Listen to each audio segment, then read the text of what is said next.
There have been a lot of questions, which I'm sure both of you expected, and you are probably, if you've sent them in, frustrated that we haven't gotten to it yet. But we got to talk about pronouns and the use of pronouns.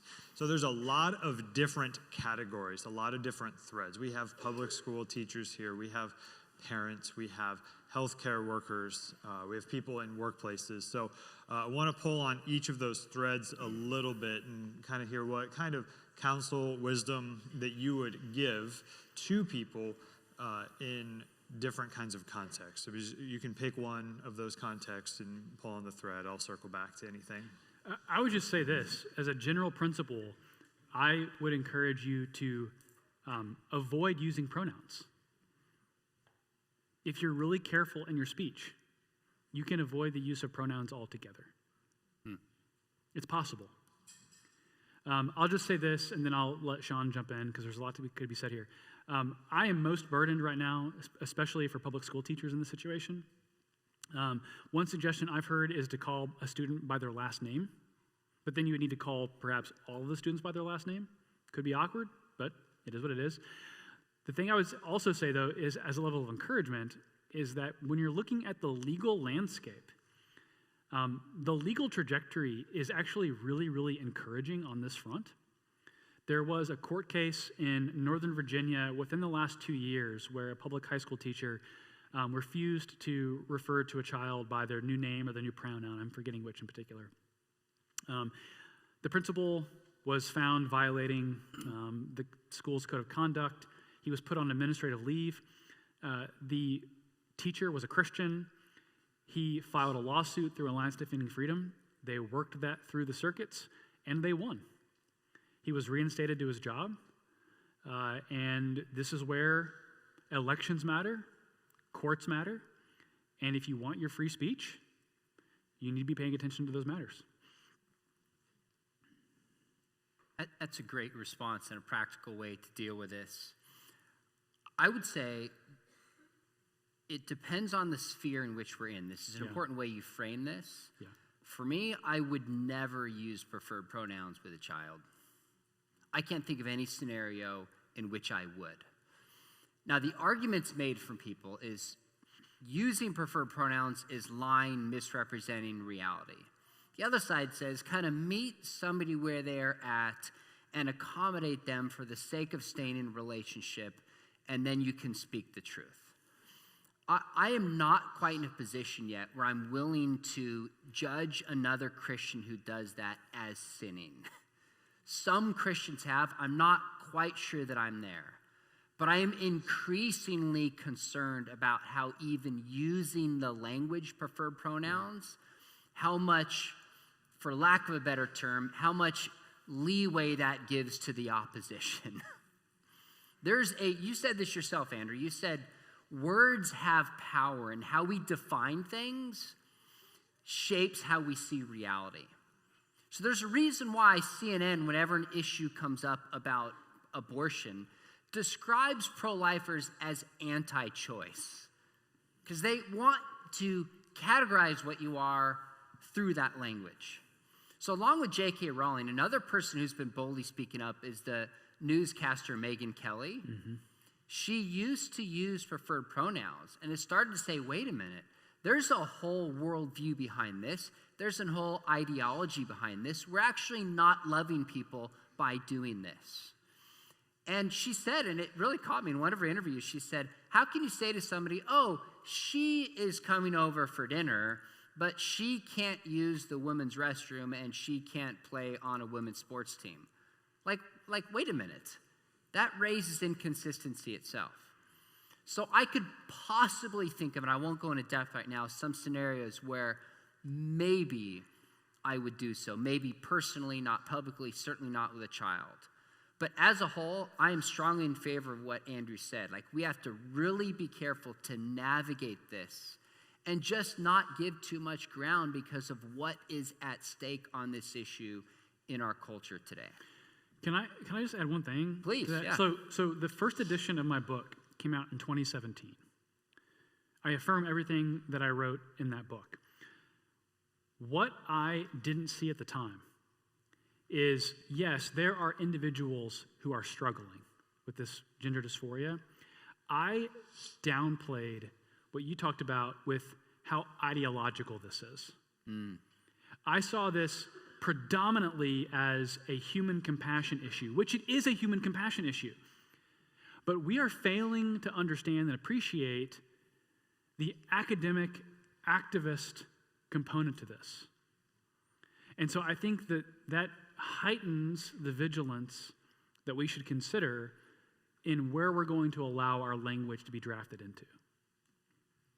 I mean, look, I'm sorry, this issue is so pressing, but a comparison that's often made is anorexia, when your body is at odds with your soul. In that case, as you said earlier, we don't fix the body, we fix the soul to line up with the body. If somebody's really struggling with anorexia, we don't say, yeah, you're overweight, stop eating. That's not a loving, compassionate thing to do. And we have to have compassionate language, but it has to reflect reality. Why do we shift to the transgender issue and all of a sudden no, it's fix the body rather than the soul? I think there's a big disconnect there, and we need to be more consistent in how we think about and approach that. Yeah, and so I think that's really great. I want to get a little bit more rubber on the road here. So there's a lot of teenagers that get hired at places like McDonald's or grocery stores or whatever, or people here who are employed in places where they send emails with signature lines. There's a lot of employers wanting name tags with preferred pronouns or in their signature line to have certain things. And Pride Month is a big thing for companies to virtue signal and put some sort of symbol in their signature. So how would you counsel Christians in those types of environments to respond to their employer? I'm happy to jump in here. Look, a good friend of mine, John Stonestreet, said, as Christians, we need to develop a theology of getting fired. At some point, it might cost us a job to not feel like I've got to conform my conscience and put preferred pronouns on to work somewhere. This is not like we're in Babylon where it might be the only job to feed your family. There are other options, and I think we should be thinking in a sense of our integrity and our conscience is the most important thing. I would start there. With that said, if you're working a job, I would go to my boss or to somebody there and say, hey, I'm a Christian, and I really believe what the Bible says. I'm just wondering if this workplace is accommodating to people like myself who shares these deep religious convictions. How inclusive are you? Exactly. That's exactly what I would say. And I'd bring an adult with you if you don't feel like you know how to have that conversation. Maybe there's somebody at work who's a Christian, but I would really go and I would have that. They're going to feel the heat like, okay, wait a minute, I don't want a lawsuit on the other side, and probably be likely to give you some space. Yeah, I wrote an article on this. If you Google my name and pronouns, it'll pop up somewhere. But, one of the things I thought about, I had a friend of our family's whose daughter was a freshman at Eastern Kentucky University, and they said that they began their classes by stating their name and their pronouns. And I forget what she ended up doing, but she said, how would you have responded in this situation? And I would have said, well, hey, everyone, my name's Andrew. Out of respect for my conscience, I'm not going to share my pronouns, but I'm really looking forward to getting to know all of you. Man, it's nice to meet you. And just move on. Like, at some point, you want to say, is someone in that class going to really get upset that you're not stating your pronouns? And then, use the language against them. Like, well, how inclusive are you? How tolerant really are you? This is a two-way street.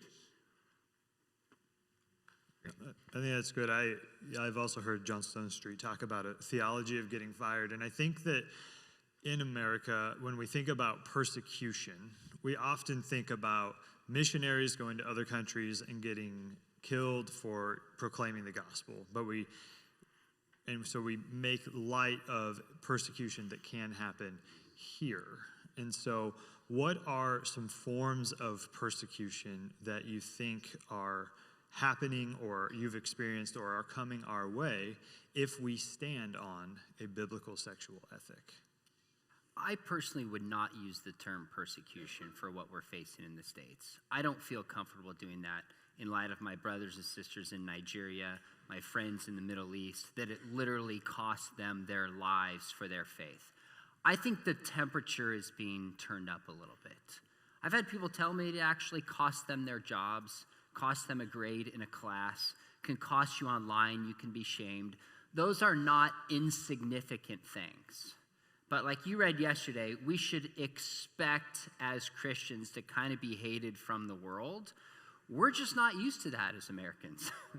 We're not used to it. So the temperature is being turned up, but I don't feel comfortable using persecution in the States, and I don't see that level of persecution coming anytime soon, but I could be totally wrong.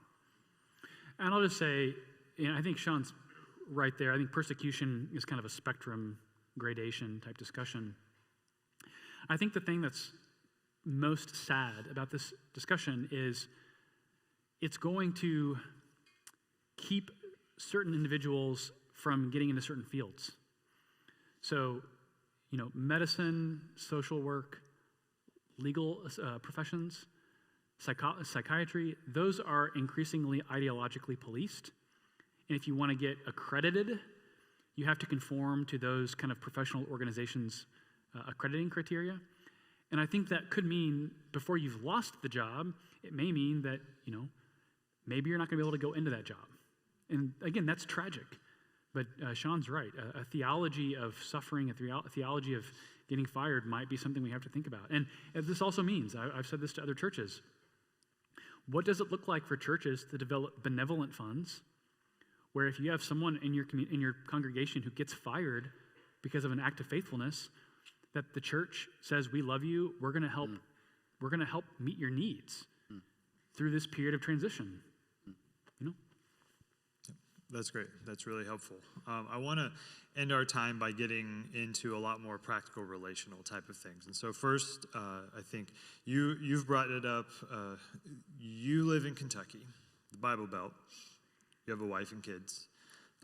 You live in Southern California. You're married, wife and kids. But it's Orange County, which is basically Kentucky, Orange right? County, which is functionally. Yeah. There is nothing like Orange County from Kentucky. So you two are in two very different environments. And so I guess from each of you, what are some challenges that you are seeing as husbands and fathers coming at your kids, kind of in your context, and kind of how are you navigating especially increasingly your kids are going to have more and more exposure to kids their own age or people around them who struggle with same-sex attraction or any of the LGBTQ issues. I probably won't be very popular for saying this, but one of the things I hear most often is the impact with public schools on kids. And I think that we're going to have to be asking some harder questions about the viability of public school for children. I say that regrettably, but I think it is what it is. The other thing that I would say that has shocked me is, yes, it might be more predominant in California, but that does not mean it's not happening in other places. I was talking to some youth pastors at a meeting, and they were all reporting how the gender confusion question had made its way up, even in very conservative environments. I don't think we can properly appreciate the impact of social media in shaping the imagination of young people. And particularly, I would just say this, the most volatile population subject to gender questioning is middle school girls. There is social science out there from Brown University, and Facebook and Instagram have the data saying it's teenage girls that are most susceptible, not just to the gender question, but just to mental health issues with online usage. So, this is where, if you're a parent, what are you doing to actively screen and monitor your child's, digital life? We got my daughter a phone this year for the first time, and man, that thing is locked down. There's not a thing she can do without really my wife and I approving it. I'm not saying I'm the perfect model here, but are you thinking proactively? Oftentimes, have you thought through what the red line is for you that would be crossed, where then you would need to reevaluate the practices that you've put in place in your family? So I went to school at Louisville at Southern, where Andrew teaches, and culturally there were some pretty radical differences. I called my wife and I'm like, where am I? But the internet has leveled everything. Definitely. Everything. The issues are the same when you get down to it. Now, there are issues you asked about. You mentioned mental health. That's huge. Suicidality, loneliness. We have seen that the past decade. Hockey stick increase. That's huge. Yep. Issues of pornography are huge. Critical theory comes up. There's a ton of issues. But I really meant what I said yesterday. I'm going to repeat this. If you want to pass on your faith, there's 3 things that I think all the data shows give you the best statistical opportunity to do so. Number 1, you have to live a life that is compelling to your kids. You have to model your faith. If church and your faith and the things we're talking about, your kids don't see it in your life, it doesn't matter what you say. This doesn't mean perfection. It means authenticity, and you live it out. And this often actually means failing and coming back and asking for forgiveness. But number 1, if you don't model it, doesn't matter anything that we say for the most part. Second, build relationships with your kids. Close, intimate, meaningful relationships with your kids. So when they're struggling with depression, they're struggling with pornography, whatever it is, they will feel the freedom and willingness to come and talk to you. Build relationships with your kids. The most significant study I've ever seen on faith transmission, 3,500 people, 35 years, 4 generations. Professor Vern Bengtson published this in an Oxford Press book in 2013 called Faith and Families.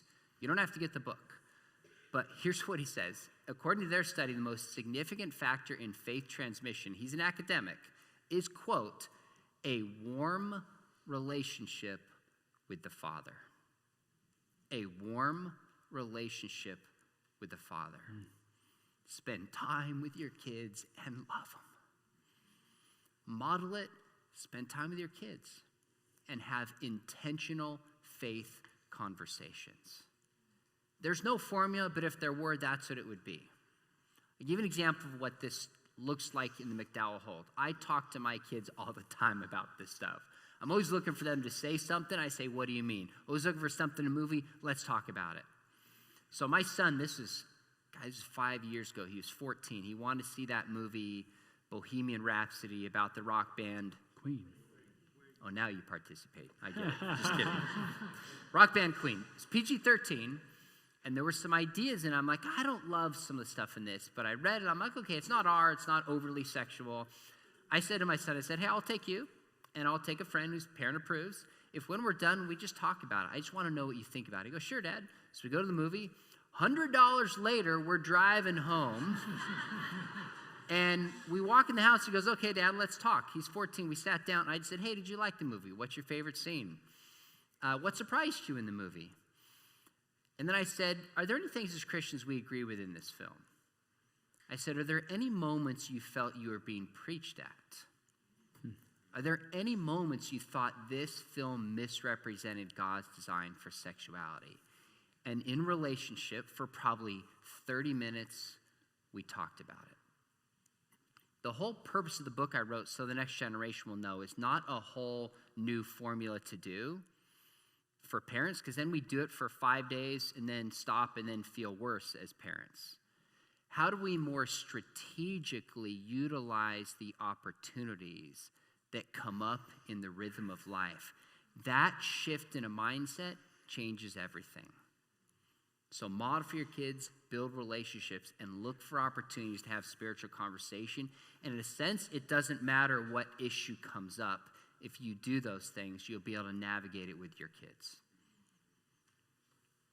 That's great. And so to follow up on that, then there are obviously there's lots of different people here who have family members who struggle with any of the potential LGBTQ issues. You have parents with kids struggling with those issues. You have people whose brother or sister identify as gay or lesbian or trans. You have older, I didn't say older people here who have adult children who are fully engaged in a homosexual lifestyle. They're married.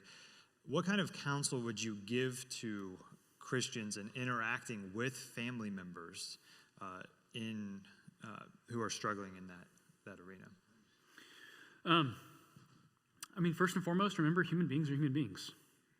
Everyone's in need of a sense of belonging and love and kindness.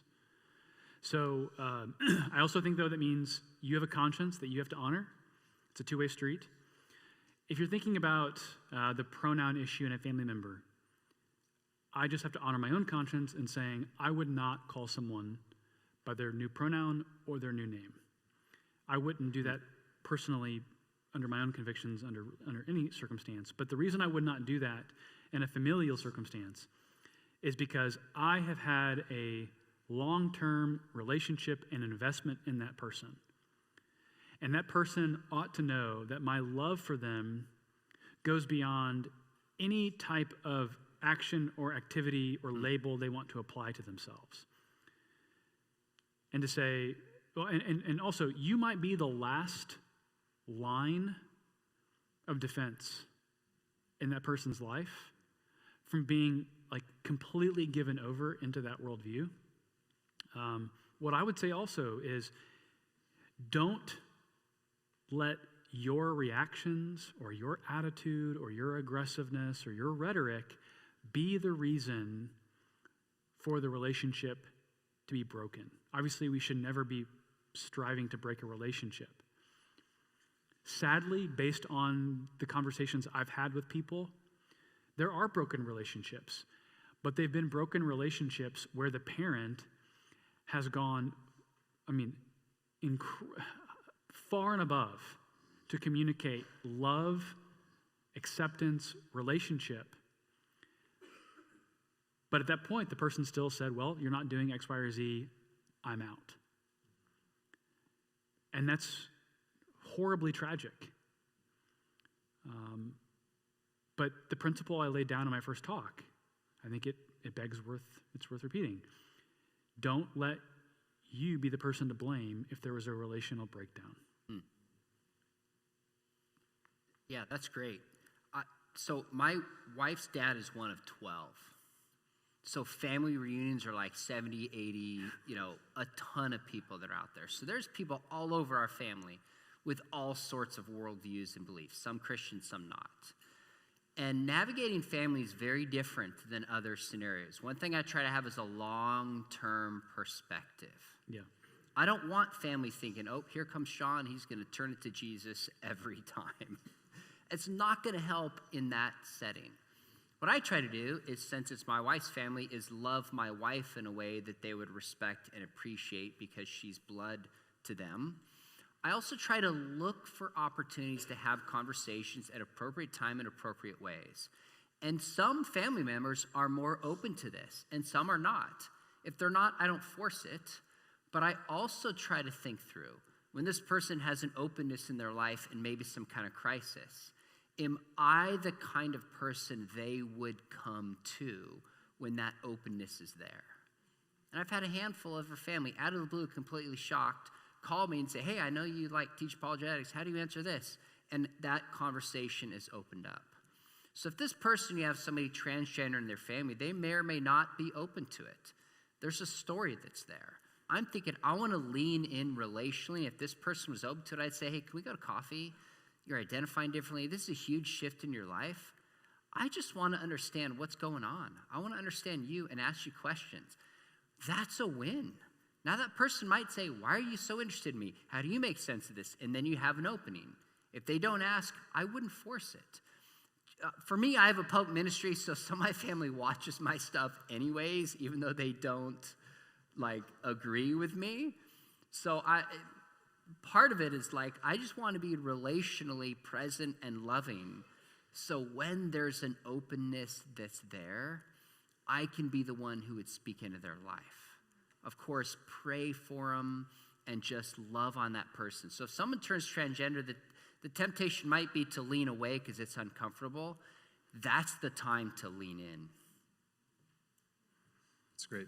It's great. We're going to go over our time by a couple minutes, but I want to ask one last question because it's come in a variety of different ways. As parents, how do you suggest, how do you as parents, or how do you suggest that parents think about their kids and building friendships with other kids that identify as same-sex attracted or say that they are trans? Do you, because there's one impulse that's like, nope, you can't hang out with that person. There's another that it's like, yeah, just kind of do whatever you want. So how do you encourage your kids and even work with your kids when they have those types of relationships? I would put the kids category in a unique category. Contrary to some kind of evangelical thinking, kids aren't missionaries. They're not. Kids are impressionable and vulnerable and are in a period of training themselves.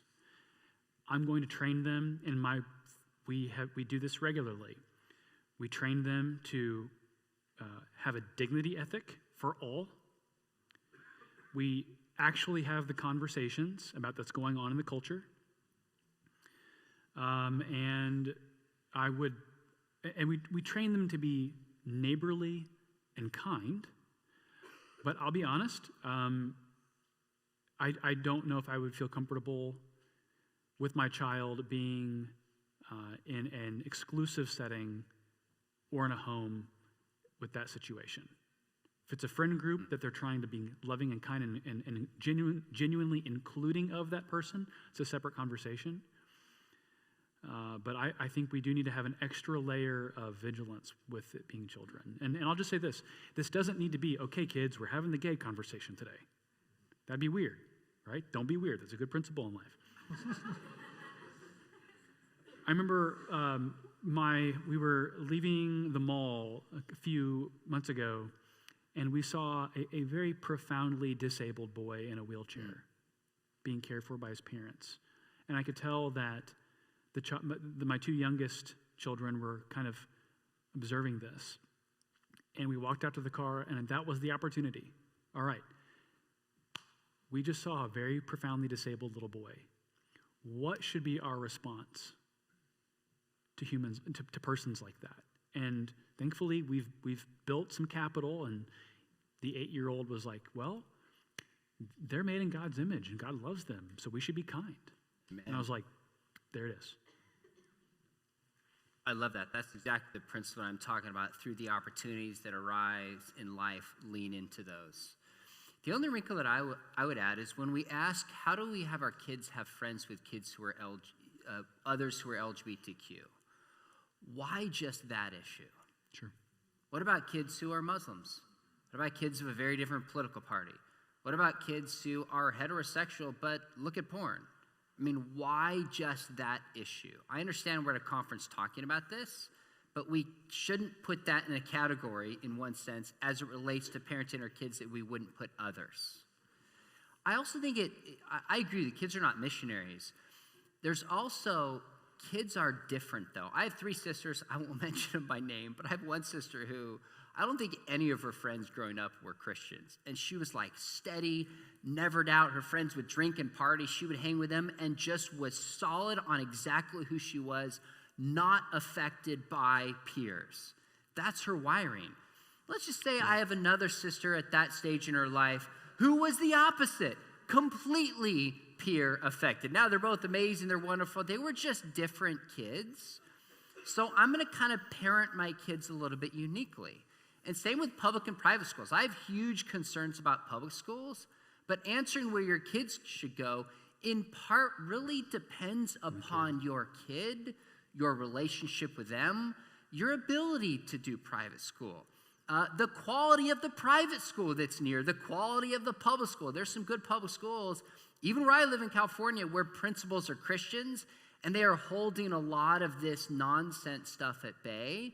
So I completely agree that our kids are not missionaries, but there's a sense where how we answer some of these particular questions has to be in light of those unique kids and what's best for them and what they can handle and what they can't handle. With the advice of your spouse. And my wife usually sees that way better than I do. I'm like, they can be friends. They'll be great. Just do it. And she's like, don't you see this? I'm like, no, but you're probably right. So that united front is just huge with your kids. That's great.